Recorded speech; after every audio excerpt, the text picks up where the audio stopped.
பாரிஜாதம் 33. ஆர்த்தியை அரவிந்தோடு அனுப்பி வைத்துவிட்டு வந்த அஞ்சுவிடம், சரி தங்கம், நாங்களும் கிளம்புறோம், உனக்கு ஏதாவது தேவைன்னா ஃபோன் பண்ணு, வாங்கிட்டு வரோம் என்றார் திலகா. சரிங்கத்த என்றவள் கதவை சாற்றிவிட்டு சர்வாவிற்கான உணவை எடுத்துக்கொண்டு அவர்களின் அறைக்குள் நுழைந்தாள். எல்லாரும் கிளம்பியாச்சா அஞ்சு? ஆச்சுங்க என்றவள் அவனுக்கு ஊட்டிவிட, நீ சாப்பிட்டியா என்றான். இன்னும் இல்லை, முதல்ல நீங்கள் சாப்பிடுங்க, நான் அப்புறம் சாப்பிட்றேன். காலையிலிருந்து வேலை செய்கிறவனுக்கு பசிக்கலையாடி, உனக்கும் சேர்த்து எடுத்துகிட்டு வந்திருக்கலாமே. இருக்கட்டுங்க, 2 பேரும் ஒன்றா சாப்பிட்டா எப்படி வயிறு நிறையும், முதல்ல நீங்கள் சாப்பிடுங்க என்று ஊட்டி முடித்தவள் சர்வா எடுக்க வேண்டிய மாத்திரைகளை எடுத்து கொடுத்தாள். சரி, நான் இதெல்லாம் வச்சுட்டு எனக்கு எடுத்துகிட்டு வரேன் என்றவள் சமையல் அறைக்கு சென்று தனக்கான உணவை போட்டுக்கொண்டு மீண்டும் அறைக்கு திரும்ப சர்வா பால்கனியில் இருந்தான். உங்களை யார் நடக்க சொன்னா? அதுவும் இவ்வளோ தூரம் தனியாக வந்திருக்கீங்க, என்னை கூப்பிட்டுருக்கலாமே. பார்க்க தான் காயம் பெருசாக இருக்கு அஞ்சு, ஆனால் நீங்கள் நினைக்கிற மாதிரி எனக்கு வலி சுத்தமாக இல்லை. சரி, எதுக்கு இவ்வளோ நேரம் நின்றுட்டுருக்கீங்க, உட்காருங்க என்று தட்டை வைத்துவிட்டு சர்வாவின் கையை எடுத்து தன் தோளில் போட்டுக்கொண்டு அவனை இடையோடு அணைத்து பிடித்து சோஃபாவில் அமர்த்தியவள் சர்வாவின் கால்களை பிடிக்க பதறிப்போனான். ஹேய், என்னடி பண்ணுற? நீங்கள் எப்பவும் கால் மேலே வச்சுட்டு தானே உட்காருவீங்க, அதோட இப்போ அடிபட்டிருக்கிறதால ரொம்ப நேரம் கீழே தொங்க வச்சுட்டு இருந்தா என்ன ஆகும்? நர்ஸ் சொன்னதை மறந்துட்டீங்களா? மறக்கலை, ஆனால் நானே வச்சுப்பேன். இப்படி இருக்கிற காலை எப்படி வச்சுப்பீங்க பாருங்க என்று கணவனை முறைத்தவள், முதல்ல இவ்வளோ தூரம் யாரை கேட்டு தனியாக வந்தீங்க நீங்கள்? உங்களை நான் பத்திரமா பார்த்துப்பேன்னு நம்பி விட்டுட்டு போயிருக்க அத்தைக்கு நீங்கள் தனியாக இருந்தது தெரிஞ்சால் என்ன ஆகும்? அவங்களுக்கு தெரிஞ்சாதானடி. சரி, அதை விடுங்க. ஒருவேளை நீங்கள் பேலன்ஸ் பண்ண முடியாமல் விழுந்திருந்தா என்ன பண்ணியிருப்பீங்க? ஹே, நான் போலீஸ்காரன்டி, அவ்வளோ தூரம் கவனம் இல்லாமலாம் இருப்பேன். அதெல்லாம் பத்திரமா தான் ஒவ்வொரு அடியும் எடுத்து வச்சு வந்திருக்கேன், நீ பயப்படாத. உங்கள் பத்திரம் எப்படின்னு தான் உடம்புல போட்டிருக்க கட்டும் பிளாஸ்டரையும் சொல்லுதே என்று கலங்கி போனவள், போதும், கொஞ்ச நேரம் அமைதியாக இருங்க, எனக்கு தெரியாமல் அசையவே கூடாது, புரியுதா என்ற அதட்டலுடன் மெல்ல சர்வாவின் கால்களை எடுத்து டீப்பாயில் வைத்தாள். ரொம்ப தான் மிரட்டுற என்ன அஞ்சு, இப்படி சின்ன சின்ன விஷயத்தை கூட செய்ய விடாமல் நீ என்னை ரொம்ப நோயாளியாக ஃபீல் பண்ண வைக்கிறடி என்று குறைப்படித்தான். பரவாயில்ல, அப்படியே கொஞ்ச நாள் நோயாளியாக இருங்க, தப்பில்லை என்றவள் ஊஞ்சலில் சென்று அமர்ந்தாள். ஏன் இங்கே உட்காந்தா என்னவாம்? நான் கோபமாக இருக்கேன், கொஞ்சம் அமைதியாக இருங்க என்று ஊஞ்சலில் வேகமாக ஆடிட சர்வா முகத்தில் குறுநகை. கோபத்தில் கூட அழகாக தாண்டி இருக்க, அதுவும் காது நுனியும் மூக்கு நுனியும் எப்படி செவந்து போயிருக்கு பாரு, எங்கே தொட்டு பார்க்குற என்று சர்வா எழ முற்பட பதறிக்கொண்டு எழுந்தவள் அதே வேகத்தில் அவன் அருகே வந்தாள். என்ன என்றான் சிரிப்போடு. நீங்கள் தான் தொட்டு பார்க்கணும்னு சொன்னீங்களே என்று அவன் புறமாக திரும்பி அமர அஞ்சுவின் நாசி நுனியில் முத்தமிட்டவன், கோபமாக இருந்தாலும் அதை இப்படி என் பக்கத்தில் இருந்தே படுடி, எதுக்கு இவ்வளோ தூரம்? சரி, முதல்ல சாப்பிடு, அப்புறம் கோபப்படுவேன் என்றான். அப்போ நீங்களும் நான் இல்லாமல் எங்கேயும் போக மாட்டேன்னு சொல்லுங்க என்று அவனிடம் உறுதி பெற்றுக்கொண்டவள் சர்வாவின் அருகே அமர்ந்து பேசியபடியே உணவை முடித்தாள். நீங்கள் இங்கேயே இருக்கீங்களா, இல்லை ரூமில் விடட்டுமா? அங்கே சுத்த போர், எவ்வளோ நேரம் தான் படுத்துட்ருக்குறது, நான் இங்கேயே இருக்கேன், நீ எங்கே போகிற என்றான். பாத்திரம்லாம் போட்டது போட்டபடியே இருக்குங்க, மதிய சமையலுக்கு அரிசி ஊற போடணும், காய் எடுத்து வைக்கணும், நான் அதெல்லாம் முடிச்சுட்டு வந்துடுறேன் என்றபடி சுடிதாரின் ஷாலை எடுத்து போட்டுவிட்டு சமையல் அறைக்கு சென்றாள். அடுத்த அரை மணி நேரத்திற்கு அவளுக்கு வேலை சரியாக இருந்தது. அஞ்சு மீண்டும் அறைக்கு திரும்ப சர்வா இன்னும் பால்கனியில் தான் இருந்தான். யாருடனோ பேசிக்கொண்டிருந்தவன் அழைப்பை துண்டித்து, வேலை முடிஞ்சதா என்றான். ஆச்சுங்க, உள்ளே போகலாமா இல்லை இங்கே இருக்கீங்களா, உங்களுக்கு ஜூஸ் கொண்டு வந்திருக்கேன் என்றாள். இப்போ தானே சாப்பிட்டேன், ஜூஸ் குடிக்க உங்களுக்கு என்ன அவ்வளோ கஷ்டம் என்றவள் ஜூஸை கொண்டு வந்து குடிங்க என்று அவன் உதட்டின் அருகில் டம்ளரை வைத்தாள். எந்த ஒர்க் அவுட்டும் பண்ணாமல் இருக்கேன்டி, நீ இப்படியே வேலைக்கு கொடுத்துட்டு இருந்தேன்னா தொந்தியும் தொப்பையுமாக தான் திரும்ப வேலைக்கு போவோம் போல, யாருக்கும் என்ன அடையாளம் தெரியாமல் போக போகுது பாரு என்றான் சிரிப்போடு. எனக்கு தெரிஞ்சா போதாதா, முதல்ல குடிங்க என்று குடிக்க வைத்தவள் அவனை மீண்டும் அறைக்கு அழைத்து வந்தாள். சரி, கொஞ்ச நேரம் தூங்குறீங்களா? தூக்கமா? இந்த நேரத்தில் எனக்கு தூங்கி பழக்கம் இல்லை அஞ்சு. மாத்திரை போட்டிருக்கீங்க, கண்டிப்பாக தூக்கம் வரும், வராட்டியும் அப்படியே கொஞ்சம் நேரம் படுத்துருங்க, தானாக வந்துடும். அதெல்லாம் வராது. அப்போ உங்கள் பொண்ணு புக்ஸ் வச்சுட்டு போயிருக்காளே, எடுத்து படிங்க, இல்லை நான் படித்து காட்டட்டுமா? ஹேண்டி, நான் என்ன குழந்தையா பெட் டைம் ஸ்டோரிஸ் கேட்க? அப்போ வேறு என்ன தாங்க பண்ணுறது, எனக்கு பாட்டு பாட தெரியாதே, தெரிஞ்சிருந்தா பாடி தூங்க வைப்பேன் என்றாள் சிரிப்போடு. ஏன், போர் அடித்தா உன்னோட விளையாட சொல்லி சிண்ட்ரெல்லா சொன்னது மறந்துடுச்சா? வா விளையாடலாம் என்றான். ஏங்க, அவள் குழந்தை, அவளுக்காக அவளோட விளையாடுறீங்க, சரி, எனக்கு என்ன விளையாடுற வயசா? ஏண்டி, உன் வயசுக்கு என்ன, இப்போ தானே 24 ஆகுது, நம்ம சரியான வயசில் தான் கல்யாணம் பண்ணியிருக்கோம். ஆனால் இன்னும் உன் வயசில் எத்தனையோ பேர் கல்யாணத்தை பற்றி யோசிக்காமல் கூட இருப்பாங்க, தெரியுமா? ஆமாங்க, அஞ்சலி கூட 25க்கு முன்னாடி பண்ணிக்க மாட்டேன்னு சொல்லியிருக்கா. அவள் சரியாக தான் சொல்லியிருக்கா. அஞ்சு, இப்பதான் நமக்கு கல்யாணம் ஆகியிருக்கு. இன்னும் பார்க்க வேண்டியது, விளையாட வேண்டியது எவ்வளவோ இருக்கு. ஆனா நீ என்னவோ 24 வயசுக்கே 44 வயசு மாதிரி அவ்வளோ சலிச்சுக்கிற என்றிட அவளிடம் மௌனம். ஹேய், என்னடி ஆச்சு? அடிக்கடி இப்படி ஆஃப் ஆகிடுற. அஞ்சு, எதுக்கு இந்த அமைதி? நீ பேசினது தப்புன்னு நான் சொல்ல வரல. ஆனால் என்ன ஒன்று, நீ எல்லா விஷயத்தையும் ரொம்ப எமோஷ்னலாக கனெக்ட் பண்ணிக்கிற. அதுதான் உன்னோட பிரச்சனை. அதுவும் ஏற்கனவே நடந்த விஷயத்தில் ரொம்ப லாஜிக்கலாக ப்ராக்டிக்கலாக முடிவெடுத்த நீ இப்போ ரொம்ப எமோஷ்னலாக இருக்க. எனக்கு நிஜமாவே நான் தான் உன்னை இந்த அளவுக்கு எமோஷ்னலாக தள்ளுறேனோன்னு இருக்குது. அதனால் திரும்ப உனக்கு ஒரு விஷயத்தை ஞாபகப்படுத்துகிறேன். என் மனசில் இருக்கிற அஞ்சு, இப்போ என் முன்னாடி இருக்கிற அஞ்சு, 2 பேருக்கும் நான் எந்த வித்தியாசமும் பார்க்கல. 2 பேருமே எப்போவுமே என்னோட அஞ்சுவாக தான் இருக்காங்க. உங்களுக்கு நிஜமாவே அப்படி தோணுதா? எப்படி? அதுதான் சொன்னீங்களே 44 வயசு மாதிரின்னு. ஆனால் நான் குண்டா கூட இல்லையே. அப்புறம் ஏன் அப்படி சொல்கிறீங்க என்று தவிப்போடு கணவனை பார்க்க அவள் விழிகளின் அலைப்புறுதலில் அஞ்சுவை ஒரு கையால் அணைத்து கொண்டவன், அச்சோ அழகுடி நீ. நான் சொன்னது உன்னோட மனசு. உன் மனசோட வயசை பற்றி சொல்லிட்டு இருக்கேன். உன் மனசு தான் 44 வயசு மாதிரி யோசிக்குதுன்னு சொன்னேன். ஆனால் உன் வயசுக்கு ஏற்ற மாதிரி தான் நீ இருக்க, சந்தேகமே வேண்டாம் என்றிட சிறு மௌனத்திற்கு பிறகு கணவனை பார்த்தவள், இருக்கலாம், ஒருவேளை இந்த 5 வருஷம் என்னை அப்படி மாற்றிருக்கலாம். ஏன் உங்களுக்கு பிடிக்கலையா? நான் தான் என் அஞ்சுவை எவ்வளோ பிடிக்கும்னு ஏற்கனவே சொல்லிட்டேனே. இப்போ என்ன புதுசாக பிடிக்கலையான்னு கேட்குற? சரி சொல்லு, எது பிடிக்காத மாதிரி தோணுது உனக்கு? மனசளவில் ரொம்ப இறுக்கமாக இருக்கேனோன்னு எனக்கே தோணுதுங்க. அதுதான் உங்களுக்கு பிடிக்கலையோன்னு கேட்டேன் என்று சர்வாவின் தோல் சாய்ந்தவள் கரம் தன் போக்கில் அவனை இடையோடு கட்டிக்கொண்டது. அஞ்சு, உனக்கு ஒரு கதை சொல்லட்டா? கதையா? சரியா சொல்லணும்னா இது கதை கிடையாது. பில்கேட்ஸ் சொன்ன விஷயங்கள் தான் உனக்கு திரும்ப சொல்கிறேன். சரி சொல்லுங்க. ஒரு முறை பில்கேட்ஸ் கிட்ட நிருபர் ஒரு கேள்வி கேட்டாங்களாம். நீங்கள் எப்படி மனுஷங்களை டீல் பண்ணுவீங்கன்னு கேட்டதுக்கு அவர் சொன்ன பதில் ரொம்பவே ஆச்சரியமானது.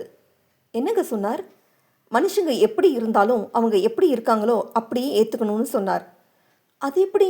நம்மளை கஷ்டப்படுத்துகிறவங்க, கெடுதல் நினைக்கிறவங்க, மோசமாக பேசுகிறவங்க, கொள்ளைக்காரங்களை கூட அவங்க இருக்கிற மாதிரி ஏற்றுக்கணுமா? ஆமாம். என்னங்க பேசுகிறீங்க? நிஜமாக தான் அஞ்சு. ஆனால் அவங்க எந்த இடத்துக்கு தகுதியானவங்களோ அந்த இடத்துல அவங்கள வைக்க சொன்னார். அது எப்படி? அதாவது, you are the CEO of your life. Hire, fire and promote accordingly. அதாவது உன்னோட வாழ்க்கைக்கு நீ தான் அதிபதி. யாரை உன்னோட வாழ்க்கையில் கொண்டு வரணும், யாரை வெளியேற்றணும், யாரை ப்ரமோட் பண்ணணுங்கிறது எல்லாமே உன்னோட கையில். சரியான நபர்களை சரியான இடங்களில் வைக்கிறத பொறுத்து தான் உன் வாழ்க்கையில் மகிழ்ச்சியை நீ தீர்மானிக்கிற. தவறான நபர்களை தவறான இடத்துல வைக்கிறப்போ உன்னோட கஷ்டத்துக்கும் நீ தான் பொறுப்பு. புரியுதுங்க. என்ன புரிஞ்சது என்று கேட்க தன் நிலையை துல்லியமாக கணித்தவனின் புரிதலில் அவளுக்கு வார்த்தை வசப்படவில்லை. ரொம்ப கஷ்டப்படாத, நானே சொல்கிறேன் என்று இழுத்து அஞ்சுவை தன் மடியில் அமர்த்த பதறிப்போனாள். என்னங்க, உங்கள் கை காலில் வேற என்றதும், இது அடிப்படாத கை அஞ்சு, உன் வெயிட்டை தாராளமாக நான் தாங்குவேன், கவலை வேண்டாம் என்று சிரிப்போடு சொன்னவன், உன்னோட வாழ்க்கையில் நான் எவ்வளோ முக்கியங்கிறத, யார் என்ன சொல்வா, என்ன நினைப்பான்னு மற்றவங்களோட கருத்துக்கு முக்கியத்துவம் கொடுக்காம என்னை உன் வாழ்க்கையில் கொண்டு வந்ததன் மூலம் சரியான நபரை சரியான நேரத்தில் ஹையர் பண்ணிட்ட. ஆனாலும் சில நினைவுகளை வெளியேற்ற முடியாமல் அப்பப்போ தவிக்கிறது எனக்கு புரியுது. அதே நேரம் அதை ஃபயர் பண்ண வேண்டிய முழு பொறுப்பும் உன்னோடது தான். என்ன சரிதானே? ரொம்ப சரி. ஆனால் கூடிய சீக்கிரமே கொஞ்சம் ஒட்டிக்கிட்டு இருக்கிற நினைவுகளை முழுசாக ஃபயர் பண்ணிவிடுவேன், நீங்கள் கவலைப்படாதீங்க என்றாள். இன்னும் உன்னோட பொறுப்பு முடியலை. என்ன ப்ரமோஷன்? என்ன ப்ரமோஷன் என்று புரியாமல் கணவனை பார்த்தாள். ஹையரிங் ஃபயரிங் மட்டும் இல்லை, ப்ரமோட்டிங்கும் உன் கையில் இருக்குது. அதாவது என்னை அப்பாவாக ப்ரமோட் பண்ண வேண்டியதும் உன்னோட பொறுப்பு தான் என்று கண் சுமிட்டிட அஞ்சுவின் முகத்தில் சட்டென தன்னை அறியாமல் நாண சிவப்பு படர்ந்தது. சரி, அப்போ விளையாடலாமா என்றான் சர்வா. என்னங்க, உங்களுக்கு வலிக்க போகுது, நான் பக்கத்தில் உட்காந்துக்கிறேன், அப்புறம் விளையாடலாம். இல்லை, இந்த விளையாட்டுக்கு இந்த பொசிஷன் தான் பர்ஃபெக்ட் என்று கண் சும்பிட்டினான். இவ்வளோ பக்கத்தில் இருந்துட்டு அப்படி என்ன விளையாட்டு? உனக்கான, உன்னோட மட்டுமே விளையாடக்கூடிய விளையாட்டு. ஐ மீன் நமக்கான விளையாட்டு. விளையாடலாமா என்றான் கள்ளச்சிரிப்போடு. அதுதான் என்ன என்றவளுக்கு சுத்தமாக புரியவில்லை. அம்மா அப்பா விளையாட்டு என்றவனின் சிரிப்பில், என்ன சொன்னீங்க என்று திகைத்து போனாள். அப்பா அம்மா விளையாட்டு விளையாடலாமான்னு சொன்னேன். எங்க உங்கள் கையும் காலும் இப்படி இருக்கும்போது உங்களுக்கு இந்த விளையாட்டு கேட்குதா? நாங்கள் எல்லாம் எவ்வளோ பயந்து போயிருக்கோம். எப்படி உங்களால் இவ்வளோ சாதாரணமாக பேச முடியுது?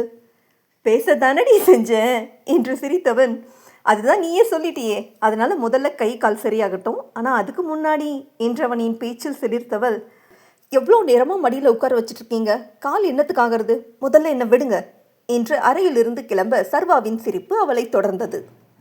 வெங்கடேசன் ஈஸ்வரிக்கு பத்திரிகை கொடுத்து முடித்த திலகா அர்ச்சனாவின் வீட்டிற்கு சென்றார். அவரை கண்டதுமே, வாங்கத்த, எப்படி இருக்கீங்க என்று இன்முகத்தோடு வரவேற்றாள் அர்ச்சனா. நான் நல்லா இருக்கேம்மா, நீ எப்படி இருக்க, எத்தனை மாதம் ஆகுது, எப்போ டெலிவரி என்று பேச்சு கொடுத்தபடி உள்ளே சென்றார். அர்ச்சனாவின் மாமனார் மாமியார் திருமணத்திற்கு சென்று இருக்க கணவன் மட்டுமே உடனிருந்தான். வாங்க, நல்லா இருக்கீங்களா? நல்லா இருக்கேன் தம்பி என்றவருக்கு அர்ச்சனா தண்ணீர் கொண்டு வந்து கொடுத்தாள். அசம்பாவிதம் நடந்ததை கேள்விப்பட்டேன், இப்போ எப்படி இருக்காரு டிஎஸ்பி சார் என்று சம்பிரதாய குரலில் கேட்டவனுக்கு எப்போதுமே அஞ்சு என்றால் இலக்காரம்தான். அதனாலேயே சர்வாவையோ அவன் குடும்பத்தையோ அவன் பெரிதாக மதித்ததில்லை. இத்தனைக்கும் விஷயம் அறிந்ததிலிருந்தே சர்வாவை பார்த்துவிட்டு வர வேண்டும் என்று அர்ச்சனா கேட்டுக்கொண்டுதான் இருக்கிறாள். நான் தான் எந்த உறவும் இருக்கக்கூடாதுன்னு சொல்லிட்டேனே, அப்புறம் என்ன உனக்கு அவன் மேலே அவ்வளோ அக்கறை என்றவன் மேலும் பேசும் முன்னமே இடையிட்டு, என்ன பேசுறீங்க, அவர் என் அக்காவோட கணவர், இது நாள் வரதான் நான் அஞ்சு அக்காவை புரிஞ்சுக்காம இருந்தேன், இப்போ அவளுக்கு ஆறுதலாக இருக்க நினைக்கிறேன், ஏன் புரிஞ்சுக்க மாட்டேங்கிறீங்க என்றாள் ஆற்றாமையோடு. எனக்கு அப்படி தோணலை என்றான் விட்டேர்த்தியாக. வேற எப்படி? உன் அக்கா கிட்ட கட்டிக்கிட்டவனை வெட்டி விட்டுட்டு அடுத்த கல்யாணம் எப்படி பண்ணுறதுன்னு விசாரிக்க போகிற மாதிரி இருக்குடி என்று வார்த்தையாலேயே அர்ச்சனாவின் உயிரை குடித்திருந்தான். அதற்கு மேல் அவளுக்கு சர்வாவை சென்று பார்க்க வேண்டும் என்று கேட்க தோன்றுமா என்ன? சின்ன சின்ன காயந்தான், சீக்கிரம் ஆறிடும், ஒன்றும் பயப்படுற மாதிரி இல்லைன்னு சொல்லிட்டாங்க தம்பி. எங்கே உங்கள் அப்பா அம்மாவை காணோம், அவங்க வீட்டில் இல்லையா? இல்லை அத்தை, அவங்க ஒரு கல்யாணத்துக்கு போயிருக்காங்க, சாயந்தரம் தான் வருவாங்க. இருங்க, நான் உங்களுக்கு டிஃபன் ரெடி பண்ணுறேன். அதெல்லாம் வேண்டாம் அர்ச்சனா, அண்ணன் வீட்டில் சாப்பிட்டுட்டு தான் வந்தோம். முதல் முறை வந்திருக்கீங்க, ஏதாவது சாப்பிட்டுட்டு தான் போகணும், இருங்க அத்தை வந்துடுறேன் என்றவள் அவர்களுக்கு காஃபியும் அடையும் கொண்டு வந்து வைத்தாள். சாப்பிட்டு முடித்தவர், சரிம்மா, அடுத்த வாரத்தில் வீடு கிரக பிரவேசம் வச்சுருக்கோம், எந்த சாக்கு போக்கும் சொல்லாமல் வந்துடணும், சரியா?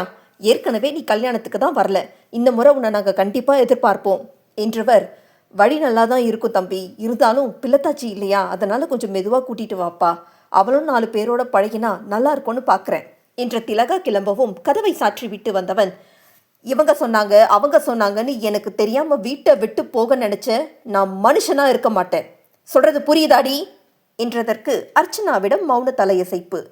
எனக்கு தெரியாமல் அப்படி போகிறதா இருந்தால் மொத்தமாக போயிடணும், திரும்ப இந்த வீட்டு பக்கமே வரக்கூடாது என்றதில் அர்ச்சனாவின் கண்கள் நனைந்து போனது.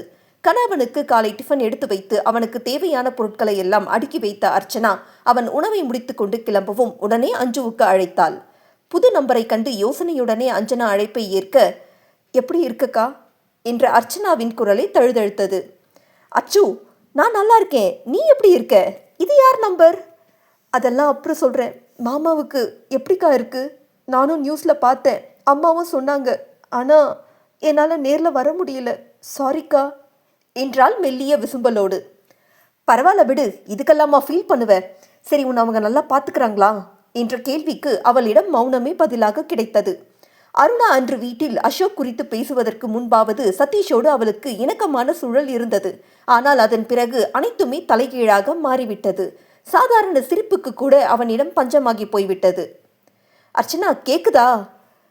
அக்கா, நான் கல்யாணத்துக்கு வர முடியல, இப்போ மாமா அடிபட்டு இருக்கும்போது கூட வர முடியல, ப்ளீஸ் நீ என்னை தப்பாக நினைக்காத, என்னோட சூழ்நிலை அப்படி என்றவளின் குரல் இப்போது முழுதாக உடைந்தது. நான் எதுவும் தப்பாக நினைக்கலடி, இந்த மாதிரி நேரத்தில் மனசை சந்தோஷமாக வச்சுக்கணும், எதுக்காகவும் அழக்கூடாது. இல்லைக்கா, நான் உனக்கு பண்ணின பாவத்துக்கு இப்போ அனுபவிக்கிறேன். மாமா பார்க்க வராதது மட்டும் இல்லை, என் பிரசவத்துக்கு நான் அம்மா வீட்டுக்கு போகக்கூட முடியாத நிலைமையில் இருக்கேன். என்னடி சொல்கிற? ஆமாக்கா, அருணா உன் கூட பிறந்தவ தானே, அவள் புத்தி உனக்கு இருக்கத்தானே செய்யும். இது வரைக்கும் நீ தப்பு பண்ணாமல் இருக்கலாம், ஆனால் இதுக்கு மேலே பண்ண மாட்டேன்னு என்ன நிச்சயம்னு சொல்லி சொல்லி தினமும் என்னை சித்திரவதை பண்ணுறார். அதோட நீ அவனை விவாகரத்து பண்ணிட்டு இன்னொரு கல்யாணம் பண்ணிக்கிட்டதால முன்னாடி போகக்கூடிய ஏர் மாதிரி தானே பின்னாடி வர்றதும் இருக்கும். நீ மட்டும் அவங்க 2 பேர்ல இருந்து வித்தியாசமாக இருந்துட போறேன்னு கேட்குறாருக்கா. என்னை முழுக்க முழுக்க ஹவுஸ் அரெஸ்டில் வச்சிருக்கார். எங்கேயுமே தனியாக போகக்கூடாது, யார் கூடவும் பேசக்கூடாதுன்னு நிறைய கண்டிஷன். இப்போ நான் பேசுகிறது கூட என் அத்தை மொபைலில் இருந்து தான். என் மொபைல்லேருந்து பேசினா அவருக்கு தெரிஞ்சிடும். அதுதான் இவ்வளோ நாள் பேச முடியல. இன்றைக்கி அத்தை வீட்டில் ஃபோனை வச்சுட்டு போனதால் பேசுகிறேன். என்னடி சொல்கிற? இந்த அளவு மோசமாவா உன்னை பற்றி நினைப்பாங்க? ஆமாக்கா, அது மட்டும் இல்லை, பிரசவம் முடிஞ்சு இங்கே தான் வரணும்னு சொல்லிட்டார். தேவை இருந்தா அம்மா வந்து என்னை இங்கே பார்த்துக்கணுமா, ஆனால் எக்காரணம் கொண்டும் நம்ம வீட்டுக்கு அனுப்ப மாட்டேன்னு சொல்லிட்டார். அதோட அம்மா வீட்டு விசேஷம், அக்கா தங்கச்சிகளோட நல்லது கெட்டதுன்னு எதுக்குமே நான் போகக்கூடாதுன்னு சொல்லிட்டார். மொத்தத்தில் அவர் வேணுமா இல்லை நீங்கள் எல்லாரும் வேணுமா அப்படின்னு கேட்குறார். என்னால் எப்படி ஒருத்தருக்காக இன்னொருத்தரை இழக்க முடியும்? அத்தை மாமா எதுவும் கேட்கறது இல்லையாடி? எல்லா பொண்ணுங்களும் இந்த மாதிரி நேரத்தில் ஆசைப்படுறது தான். பிரசவத்துக்காவது அம்மா வீட்டுக்கு அனுப்பு, குறைஞ்சது ஒரு 2 மாதம் அங்கே இருக்கட்டும்னு அவங்க என்னமோ சொல்லிட்டாங்கக்கா. ஆனால் இவர் ரொம்ப பிடிவாதமாக இருக்கார். எனக்கு வெறுப்பாக இருக்குது. ஒவ்வொரு நாளும் ஏன் இப்படி நடக்குதுன்னு நான் அழாத நாள் இல்லை. இதுக்கு விடுவு இல்லையான்னு எவ்வளவோ யோசிச்சிட்டேன். என்னடி பேசுகிற? நிஜமாதான்க்கா. ஒன்று நான் இங்கேருந்து மொத்தமாக போயிடணும், இல்லைன்னா இங்கேயே இருந்து கொஞ்சம் கொஞ்சமாக சாகணும். ஹேய், என்ன வார்த்தை பேசுகிற? வயிற்றுல குழந்தைய வச்சுக்கிட்டு வாயை மூடுடி. இல்லைக்கா, இப்படி பேசுகிறவர் கூட குடும்பம் நடத்துறதுக்கு பேசாமல் நம்ம வீட்டிலே இருக்கலான்னு நிறைய நாள் தோணி இருக்கு. இத்தனை நாள் இல்லாத நிம்மதியாவது நம்ம வீட்டில் கிடைக்கும்னு யோசிச்சிருக்கேன். இது பேசி தீர்க்கக்கூடிய பிரச்சனை தான். முதல்ல இப்படியெல்லாம் யோசிக்கிறத நிறுத்த அர்ச்சனா. நினைக்கிறேன் தான்க்கா, ஆனாலும் என்னால் முடியல. ஒருவேளை நான் அப்படி விட்டுட்டு வந்த பின்னாடி அப்பா அம்மாவுக்கு இன்னும் பாரம் கொடுப்பேனோன்னு நினச்சி கவலையாக இருக்குது. இப்போ தான் உன் கல்யாணத்தால் கொஞ்சம் நிம்மதியாக இருக்காங்க. அவங்க நிம்மதியை நானே கெடுக்கக்கூடாதுன்னு பார்க்குறேன். அதோட அருணாவால் எனக்கு இந்த நிலைமை வந்த மாதிரி நாளைக்கு அஞ்சலிக்கு என்னால் பிரச்சனை வந்துடுமோன்னு பயமாக இருக்குது. என்னால் இந்த சூழலை ஹேண்டில் பண்ணவே முடியல. ஒவ்வொரு நாளும் நரகத்தில் இருக்கிற மாதிரி இருக்குக்கா என்றவளுக்கு அஞ்ச சொல்லிய எந்த சமாதானமும் எடுபடாமல் போக ஒரு மூச்சு அழுது தீர்த்தாள். இப்போ கூட அத்தை பத்திரிக்கை வச்சு கிளம்புனதுமே போகக்கூடாது, போகிறதா இருந்தா அப்படியே போயிடுன்னு சொல்கிறவர் இந்த குழந்தைக்காக கூட பார்க்கல. இன்னும் 2 மாதம் கூட இல்லை டெலிவரிக்கு. ஆனால் என்னோட ப்ரெஷர் ரொம்ப அதிகமாகி இருக்குன்னு டாக்டர் திட்டுற அளவுக்கு தான்க்கா என் நிலைமை இருக்குது. எனக்கு உங்கள் எல்லாரையும் பார்க்கணுன்னு ரொம்ப ஆசை. எனக்கு அவரை ரொம்ப பிடிக்கும்க்கா. ஆனால் இப்போது நடந்துக்கிற விதத்தில் கொஞ்சம் கொஞ்சமாக பிடிக்காமல் போகுது. எங்கே முழுசாக வெறுத்துட வேணும்னு இருக்குது. அர்ச்சனா, நீ கவலைப்படாத. நான் ஏதாவது பண்ண முடியுமான்னு பார்க்குறேன். இல்லைக்கா, ஏற்கனவே அப்பா அம்மா வந்து பேசிட்டு போயிட்டாங்க. வளைகாப்பு பண்ணி கூட்டிகிட்டு போகிறோம், டெலிவரி முடித்து 3 மாதத்தில் அனுப்புகிறோம், கண்டிப்பாக அருணா எங்கள் வீட்டுக்கு வரமாட்டா, அவளை நாங்கள் சேர்க்க மாட்டோன்னு சத்தியம் செய்யாத குறையாக சொல்லிட்டாங்க. ஆனாலும் அவர் எதுக்குமே மசியலை. வளைகாப்புக்கு தங்க வளையல் போட தயாராக இருந்தால் வளைகாப்பு பற்றி யோசிக்கலான்னு சொல்லிட்டாருக்கா என்றவளின் அழுகை இன்னுமே அதிகரித்தது.